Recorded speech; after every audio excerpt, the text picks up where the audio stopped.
ইজতেমা মাঠে আছেন সহকর্মী সোহাগ বিশ্বাস। সবশেষ খবর তার সঙ্গে যুক্ত হচ্ছি।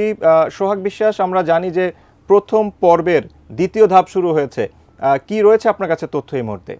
আমি শুরুতেই একটু তথ্য সংশোধন করতে চাই। আমরা এবারের বিশ্ব ইজতেমাটি আসলে শুরু হয়েছে এই বাদ জোহর বয়ানের মধ্য দিয়ে। এখানে এখন বর্তমানে বয়ান করছেন পাকিস্তানের মাওলানা জিয়াউল হক।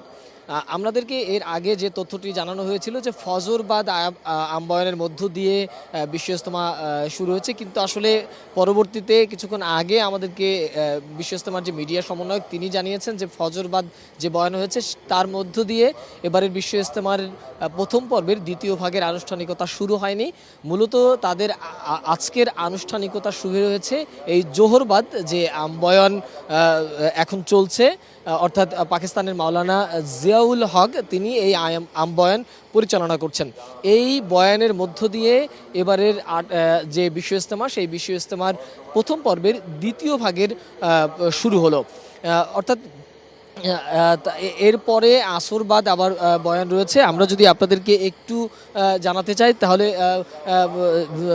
এবারের বিশ্ব ইজতেমাকে ঘিরে বেশ কিছু ঘটনা ছিল। সেই ঘটনাবহুল সময়ের মধ্যেও কিন্তু আসলে বিশ্ব ইজতেমাটির একদমই সুন্দরভাবে সুশৃঙ্খলভাবে পরিচালিত হয়েছে এবং এবারের বিশ্ব ইজতেমার সবথেকে যে বিষয়টি সবার নজর এসেছে সেটি হচ্ছে এবারের বিশ্ব ইজতেমার প্রথম দুটি যে প্রথম পর্ব সেই প্রথম পর্বের দুটি ভাগে বিভক্ত হয়ে তারপরে হচ্ছে বিভিন্ন এলাকায় এবারের বিশ্ব ইজতেমায় 22টি জেলায় এই দ্বিতীয় ভাগে অংশগ্রহণ করছে, 22টি জেলায় এবং ঢাকার একটি অংশ এর মধ্যে রয়েছে।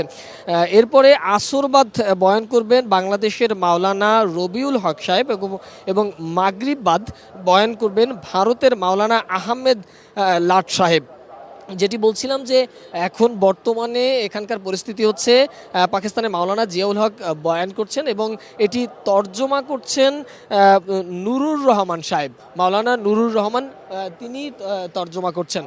মূলত এবারের বিশ্ব ইজতেমা ঘিরে আইনশৃঙ্খলা পরিস্থিতি কিংবা আইনশৃঙ্খলা বাহিনী যারা রয়েছেন তারাও সচেতন রয়েছে এবং সতর্ক রয়েছে। তারা চাইছে যে এবারের বিশ্ব ইজতেমা গত অন্য যেইভাবে যেরকমভাবে নিরবিচ্ছিন্নভাবে নিরাপদভাবে শেষ হয়েছে এবারের বিশ্ব ইজতেমা ঠিক একইভাবে তারা সমাপ্ত করতে চাইছেন এবং সেজন্য আসলে তারা কাজ করে যাচ্ছেন, আইনশৃঙ্খলা রক্ষাকারী বাহিনীরা কাজ করছেন। এবং কিছুক্ষণ আগে আমরা জানতে পেরেছি যে এই আহ্বায়নের মধ্য দিয়ে যে আনুষ্ঠানিকতা শুরু হয়েছে সেটি আগামী বুধবার সকাল 9টা 9:30টার দিকে আখিরি মোনাজাতের মধ্য দিয়ে শেষ হবে।